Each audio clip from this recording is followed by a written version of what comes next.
What's going on, everybody? Welcome back. Today, I'm talking about best teams to invest in for November. I'm kind of doing this a little bit differently in terms of talking about what I'm investing in, who I'm investing in, why, and kind of give you my thoughts on the new teams that we have, like Undying, War Dogs / Wakandans, talking about what we see so far with Death Seed, talking about what I think people should be investing in based on how they're playing the game, and kind of break that all down today. So if you guys do enjoy this video, you found it helpful, informative, make sure to hit that like button, share, and subscribe, and let's dive right into it. So the big one that everybody's talking about right now is going to be the simple Undying squad, in that it's just two people, and it's very much like the Eternals of War, where they are doing ginormous 700, 800k punch-ups against different teams inside of War. They are a 1-2 combo that are just absolutely wrecking it in War, and if you are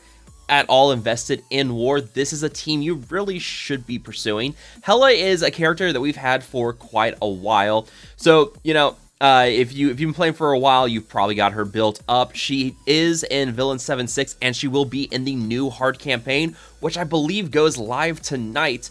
But then we have Zombie Iron Man with a very limited release. Thankfully, I was able to get a 40 shard pull of him out of an orb the other day, and we're kind of going along with his shards here. But you know, this character has been quite controversial because of the release method and the failure to communicate exactly what was going on with this event, and left a lot of players unhappy. Can't really blame them, but even at like 3 yellow stars, and you don't even need red stars on him, he is just absolutely shredding it out there in War.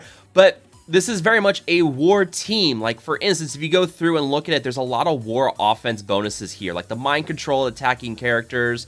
On spawn, if Hela's an ally, apply defense up, gaining speed up. Can't apply stun to this character or any ally if his health is higher than 50%. If his health is also greater than 50%, enemies cannot gain death proof. But those are all War bonuses and War offense bonuses. So you're not going to see this team on War defense, really. They're very easily to pick apart on War defense. Astonishing X-Men, any team that really gets, that really kind of builds off of minions is probably going to do really well against this team. But especially like Astonishing X-Men is going to destroy them. Symbiotes will destroy them on War defense as well. This is not a team you want to build for War defense. This is strictly a War offense team. And that kind of goes into another team that we're talking about, and that's going to be War Dogs. And we, there's controversy with this team as well would be an understatement, and it really revolves around Nakia and the fact that we don't know what her event is going to be like. We can guess that, you probably won't need, basically, in order to be in Nakia's event, you need to have War Dogs. And the language around this is unclear. The speculation is that we won't need a full squad of War Dogs to play in her event. But the problem is that we don't know what her event's going to entail. We are probably weeks out from getting that info and blog posts, and we're all just kind of in limbo waiting for that information to get out. But this is also important because if you go and look at those stats for characters, and this is absolutely astounding. If you go and look at your damage stats, Nakia is number 1 by a massive margin. No, number 1 used to be Phyla-Vell and Star-Lord T'Challa, but Nakia has 15,000 more damage fully upgraded. Like, that's an absurd amount of damage. So Nakia has the new number 1 damage stat, which is going to make her quite a bit more enticing because it also ties into the fact that Wakandans are going to be one of the Scourge teams for Archangel's Scourge event. Like, you're going to use Bionic Avengers and or Wakandans, and I think this really won't apply to most people because a lot of us are going to have our Bionic Avengers built up. They're a raid team. Raid teams are your most important teams, really. Best value, that's where you get your teal elite orbs, where you get a lot of your orange and teal gear orbs. You do get stuff through Cosmic Crucible as well, which is where your regular Wakandans fill in, but Black Panther and Nakia are going to be War Dogs, along with Shuri, Okoye, and Black Panther. Killmonger and M'Baku, again, will not have the War Dog tag, so they will not be the War Offense featured characters, but this is really interesting because of Nakia and her high damage. And you go and look at this on War Offense, attacks the most injured enemy for 350% damage piercing on any War ally or War Dog ally's turn or while she is charged. So she is going to be hitting like an absolute truck. Her damage modifiers on her abilities are pretty solid. Yeah, like just the fact that her damage is going to be so high, I think a lot of people are going to go for Nakia. And, you know, your Wakandans already have some really solid use for Cosmic Crucible, and now they're becoming a war offense team as well with Black Panther 1 million and Nakia. So, you know, this is a team where right now what I'm focusing on is Shuri, Okoye, and Black Panther. Killmonger, I pulled 6 red on him. I started work on him back in the day for Mercenaries, and then we had the Skilletary team and just never really worried about it. But, you know, you can't go wrong in investing in the OG 5 Wakandans. Like, this is going to be a team that will get you through the Cosmic Crucible, and they have fallen off a little bit. They're not as strong as, say, Unlimited X-Men or your Tangled Web teams, but they're still a pretty powerful team.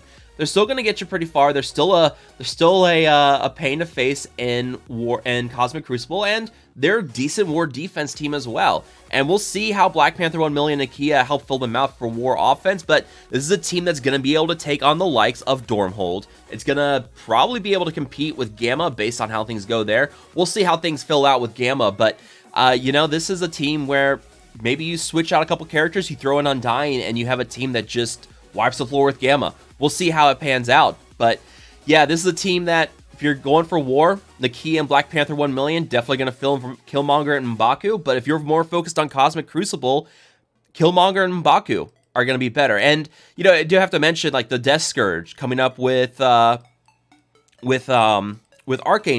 and Bionic Avengers. Like, most of us probably have Bionic Avenger rosters sort of like this, where we've been building them up to tier 15 and tier 16. A lot of ability energy and barrier and buffs with this team. This is a team I think is going to do pretty well inside of the Death Scourge. And really, that's what I'm kind of riding on. That's why I'm not really dumping a lot of resources into Wakandans right now, because I know I have a solid Bionic Avengers roster, and I know that they're gonna do pretty well for me inside the Death Scourge. At least I'm hoping they will. That's what I'm betting on. And the nice thing is that they're tech. So for the most part, they're not overlapping with other characters I'm building up to tier 16 and tier 17 for the Scourge, for the sagas with Apocalypse, because most of those teams are like, you have a Mystic team, you have 2 mutant teams now with Death Seed and with Unlimited X-Men, and then you also have the Gamma team with Bio. So there's not a lot of tech characters we're building up to tier 16 and tier 17 for the Apocalypse Saga, which means I can divert some of that gear here into Bionic Avengers. Now, the one problem with this is that several of these characters do end up using gamma radiation, and that I need for a lot of the gamma. Like, right now I'm trying to finish up Red Hulk to tier 17, and I've got to build up gamma radiation for him. Abomination also uses gamma radiation. I believe Hulk as well uses gamma radiation. So there's a lot of uniques. That's the one drawback with Bionic Avengers, is that their gamma radiation unique is also really overlaps with the Gamma team. So that's the one drawback. That's why I don't have Iron Man and Vision at tier 16. That's why they are on the back burner for now. They're going to stay at tier 15, but Deathlock, Viv, and Hulkbuster, I'll have them at tier 16. They're going to carry us for quite a while inside of the tech raid. It's going to be a while before we see them really fall off in power for the raids. And of course, we do have to mention your Apocalypse Saga teams, where you have Darkhold, you have Gamma, you have Death Seed, and you have Unlimited X-Men. And what I'm really focusing on right now in terms of my mutants is I never really started going crazy on my Unlimited X-Men. Like, I built up Gambit and Rogue, but I also use them inside of the mutant raid team right now. I use like Gambit, Rogue, Beast, Bishop, Jubilee. I have Omega Red and Wolverine built up. I did use them for Dark Dimension 5. And Wolverine was a big mistake on that. But Omega Red was great inside the Legendary section for DD5. Gambit and Rogue, I mean, I use them in the Mutant Raids. They're also part of the Apocalypse Saga, so it was a win-win. But, I mean, the one we really have to talk about now is going to be Death Seed. And this is going to be your new Mutant Raid team. And this is why I didn't really build up Unlimited X-Men. They're also, like, sitting at, like, tier 12, 13, 14. Because I'm going to be diverting most of my gear into Mutant Raid team. We figured a Mutant Raid team was going to be coming with data mines and everything. So I held on to my Mutant Raid gear, especially my teal gear. And, you know, I'm going to be ready to go for this Death Seed team. You know, we're getting Dark Beast at some point in this patch. Psylocke and Magneto reworks. those two characters look really good. If you actually go and look at focus stats, Magneto right up here at the top, like one of the best focus stats in the game. So, this is awesome to see. His blind on his ultimate, his passive is really good. The fill in the speed bar at the start of the fight. Like, this is going to be great. This is also going to make them useful in other game modes as well, I think. Like, the fact that you're going to have Magneto go very quickly in the match. He's going to use his ultimate. He's going to apply blind to everybody. It's unavoidable, can't be countered. He's also getting some nice little reworks to his special and his basic, applying ability block in raids for 2 turns. His basic is prolonging negative effects by 1 on each target that's hit by his basic inside of raids. Like, yeah, this guy is going to be great. And he's a legendary character, too. So he's finally getting back up there in power. Psylocke, also looking pretty good. Applying defense down for 2 turns on her basic. Chaining a lot more damage. She got a nice boost in damage stats. And she does piercing damage. So Striker's probably going to be a good bet on Psylocke as well. And we're going to see how things fill out with Dark Beast. I can only guess. There's speculation he's probably going to need Skirmisher for boost focus. But again, we don't have the final 2 kits. We don't know who else is coming with his Death Seed besides Archangel. So I'm not really focused too much on ISO for this team yet. I just want to build up their shards, build up their gear, and kind of get them ready to go. But once we get those final 2 kits, we can more reliably guess on what we're going to run for ISO on this. Magneto's probably not going to need Skirmisher because he has plenty of focus, so Raider seems pretty good for him. Psylocke looks like a pretty decent striker. And Dark Beast, we may need Skirmisher on him for the boosted focus, but if there's more focus coming with this team with the other 2 characters, then we don't need Skirmisher on Dark Beast. So we'll see how things pan out with this. But yeah, my mutant gear is really going to be focusing on Death Seed for the future. Again, I'm more focused on War than I am Crucible.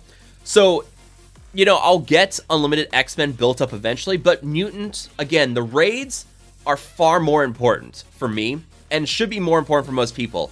You're constantly getting orange teal gear every single day from the raids, and that's why raid teams should be your highest priority, and that's what I've been kind of focusing on. That's why my Bionic Avengers are built up so high. My Wakandans have kind of been put off to the side because I'm not as competitive in Cosmic Crucible. I do enough to get by, which means I don't need to invest in a lot of crazy teams. I'm also not really building up Tangled Web right now because I know we need Spider Weaver for the Saga for Apocalypse, and that's the only one I've really built up. Like, I have Spider-Man Noir and Spider-Man 2099 built up, but again, because I'm not going all out inside Cosmic Crucible, they're kind of sitting there. Plus, also Mystic Gear. There's a lot of characters that need Mystic Gear. Wakandans, a lot of Mystic characters on Wakandans. So Spider-Man Noir and Spider Weaver use up a lot of Mystic Gear. Bio Gear right now, I'm also focusing on Gamma and trying to get that team built up. And now that they're kind of all at tier 16, I can start to build up Spider-Man 2099 up to like tier 14 or tier 15. But I was kind of focusing on those other teams. But yeah, it's all about the gear management, and that's what's being so tricky. And that is why, like, when you have a team like Bionic Avengers come along, which uses mostly tech gear, and as a raid team, and as a Scourge team, I'm going to be investing a lot of gear in them. And I highly recommend people build up Bionic Avengers for your Death Scourge because you get a great return on that team. They're good in War, they're good in Cosmic Crucible as well, but they're like a raid tier team. They're a raid team, like a really, really good raid team. And they're not going to really eat into a lot of your gear outside of those gamma radiation uniques. But if you've been building up those orange ones for a while, you probably can take the team safely to tier 15, leave them there, focus on gamma, get those up to tier 16 or tier 17, and then circle back and finish building up your Bionic Avengers if you need to. That's kind of my advice. That's kind of where I'm at with that. But yeah, Mystic Gear, really going to have to be crunching that. Same with Mutants. And that's where you got to be, that's why you got to be picky. That's why, like, when I know Mr. Hartgrave has I'm not calling him out or anything, but I know he has his Uncanny X-Men team at tier 16. But I mean, that's a lot of teal gear for mutants, especially when you have 2 mutant saga teams for Apocalypse. That's where most players will not be able to do that. And Mr. Hartgrave is in a high-end guild. And again, I'm not calling out Mr. Hartgrave, just Mr. Hartgrave is in different circumstances where he's doing Doom 3.3 or 3.4, building up a lot of teal gear, and he's able to do that kind of investment. Most players probably not going to be able to do that, and that's why you gotta be really picky and choosy. This game is very much about resource management, and that's where I'm standing right now. So Let me know what you guys think down below. Who are you guys building up? Do you guys agree with my assessment? Do you disagree with my assessment? Are you guys building up different teams for me? How do you guys feel about my thoughts on things that I said in this video? Let me know down below. Again, if you guys have enjoyed this video, make sure to hit that like button, share, and subscribe. Thank you guys so much for watching. I will see you guys next time.